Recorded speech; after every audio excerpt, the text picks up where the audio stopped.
더불어민주당 이재명 대선 후보의 공직선거법 사건에 대한 대법원의 판결이 잠시 전에 나왔습니다.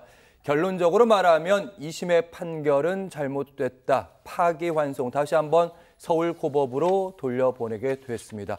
결과는 다수 의견이 10, 반대 의견이 2로 지금까지 나타난 것으로 알려지고 있는데요. 그 전에 선고 전에 대부분의 예측은 김대현 평론가님, 이렇게 대부분이 빨리 선고한다는 건 2심의 판단을 크게 바꾸지 않았을 것이다. 그런 예측들이 많았거든요. 저도 개인적으로는 오늘 이재명 민주당 대통령 후보에 대한 공직선거법 판결, 상고를 기각한다, 이렇게 간단하게 끝날 거라고 예상을 했습니다. 무죄로. 네, 그런데 약간 거기에 좀 걸리는 부분들은 대법이 예상보다 빨리 대선을 앞두고 이 사안에 대한 결정을 내리겠다라고 하는 결심을 한 것, 그리고 두 번째는 이 사안을 굳이 언론에 생중계하지 않아도 된다는 판단을 했었는데, 만약에 기각된다면, 그런데 언론에 생방송을 한다, 이거는 국민 다수에게 무언가 설득하고 요지를 충분히 설명할 필요가 있다라고 하는 그런 판단에 녹아들어 있던 것이 아닌가. 지금 이제 결과론적으로 그런 해석이 됩니다.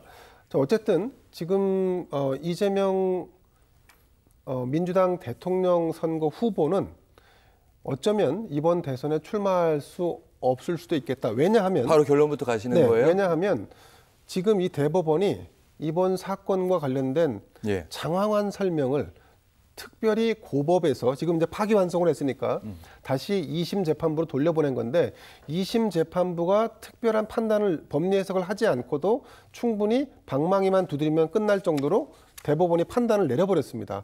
법원의 그러니까 의사결정 구조라는 것은 기본적으로 대법원이 이렇게 판시하면 그 판시를 하급심에서는 그대로 수용합니다. 그래서 판례라는 것이 존재하고, 근데 지금 이게 대법원이 판례를 만들었기 때문에 저는 한 달 내에 결국 이재명 민주당 대선 후보에 대한 공직선거법 유죄 판결이 날 텐데, 그래서 지금 이 판결의 내용, 대법원의 법리 해석으로 보자면 1심에서 나왔던 징역 1년, 집행유예 2년에 해당하는 재판 결과가 항소심에서 파기환송심에서 나올 가능성이 높아졌다.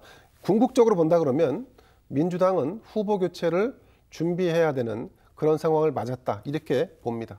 민주당은 이제 후보 교체, 단순히 이미 선출된 대선 후보에 대한 정당성 문제뿐만 아니라 결론부터 말씀하셨어요. 후보 교체 여론이 분명히 일어날 것이다. 아니, 후보 교체를 지금 준비를 안 하면 유죄 판결이 6월 3일 전에 났을 경우에 민주당은 후보가 없습니다. 그러니까 민주당은 어쨌든 이 상황에 대한 준비는 하지 않을 수가 없는 거죠. 할 수도 있는 게 아니라 하지 않으면 안 되는 상황이 되는 거죠. 그렇다고 당에 후보를 내지 않을 수는 없지 않습니까? 네. 그러면 김대현 평론가께서는 서울고법의 판단은 대법원의 판단을 따를 것이고, 대법원의 마지막 판단 한 번이 더 있을 것 같은데, 그때까지 한 달 정도 그 안에 다 모든 게 이루어진다. 파기환송이 됐기 때문에 고법에서 결정이 내려지면 그 고법의 결정이 사실상 확정심이 된다라고 보면 될 것 같습니다. 물론 한 번 더 상고를 할 수 있는데, 법리 해석상 대법이 이미 이 간단한 사건에 대해서 장황한 설명을 다 했습니다. 그거는 좀 이따 다시 하시죠, 저희랑. 예, 알겠습니다.